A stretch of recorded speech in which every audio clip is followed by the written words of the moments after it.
જય શ્રી કૃષ્ણ. જય હો, મંગલમય હો.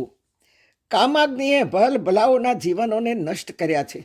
રાવણે વેદોને સૂર આપ્યા.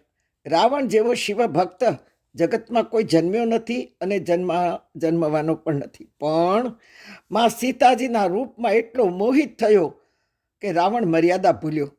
પ્રચંડ જ્ઞાન હોવા છતાં કામાગ્નિએ રાવણને ભસ્મીભૂત કર્યો. રાવણની ભૂલોથી લંકા નગરી અગ્નિમાં હોમાઈ ગઈ. દુર્યોધન સત્તાની કામાગ્નિમાં શેકાયો.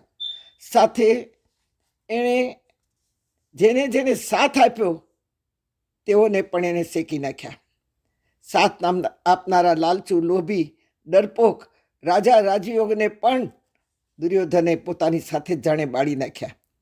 આપણામાંથી પણ ઘણા લોકો મિલકતની ખેંચાખેંચની આગમાં પરિવાર કુટુંબને કામાગ્નિમાં હોમી દે છે.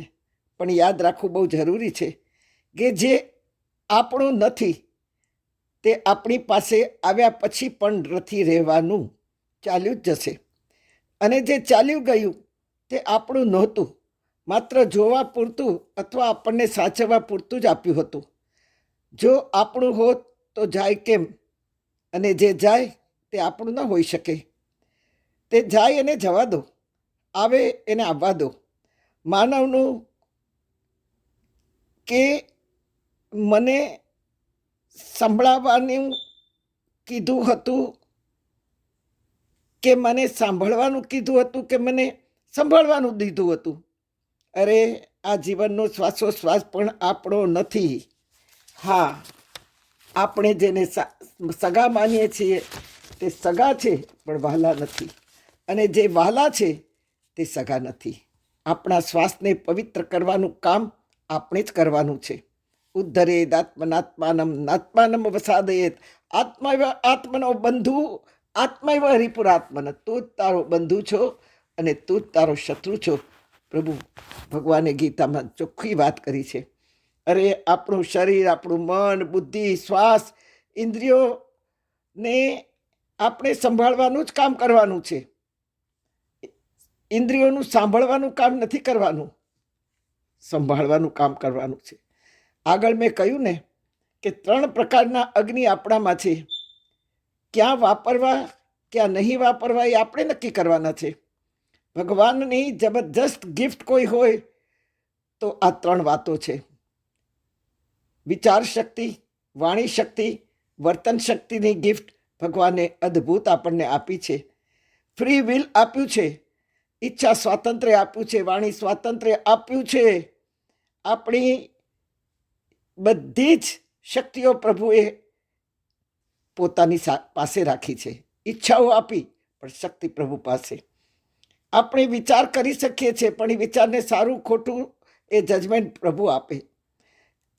જે સારું છે, જેણે જેણે ઈચ્છાઓને પોતાની પાસે રાખી છે, શક્તિ પણ પોતાની માલિકીની સમજે છે, એ આતંકવાદીઓથી જરાય ઉતરતા નથી. માનવ પોતાની ઈચ્છા પ્રમાણે જીવી નથી શકતો. ભગવાનને માનવને સુખો, સાધનો, સગવડો, અઢળક સંપત્તિઓ આપી, પણ એક વાતને ચરણે નીચી દબાવી દીધી છે. એક તત્વ ભગવાને પોતાના ચરણ નીચે તપાવી દીધું અને દબાવી દીધું છે.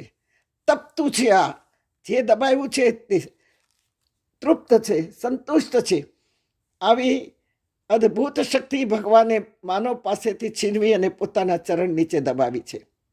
હા, લક્ષ્મીજી એક વખત જોયું અને પૂછ્યું, પ્રભુ આપે આ ચરણ નીચે શું દબાવી દીધું?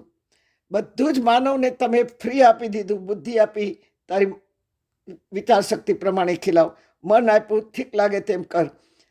તને ઇન્દ્રિયો આપી, જેમ વાપરવી એમ વાપર.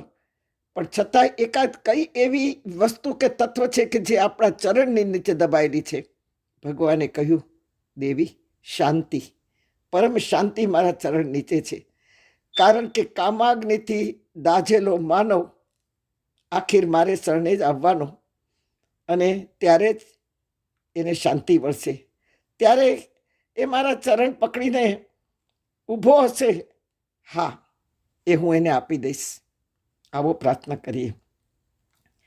શરણો સાચું પ્રભુ તારું,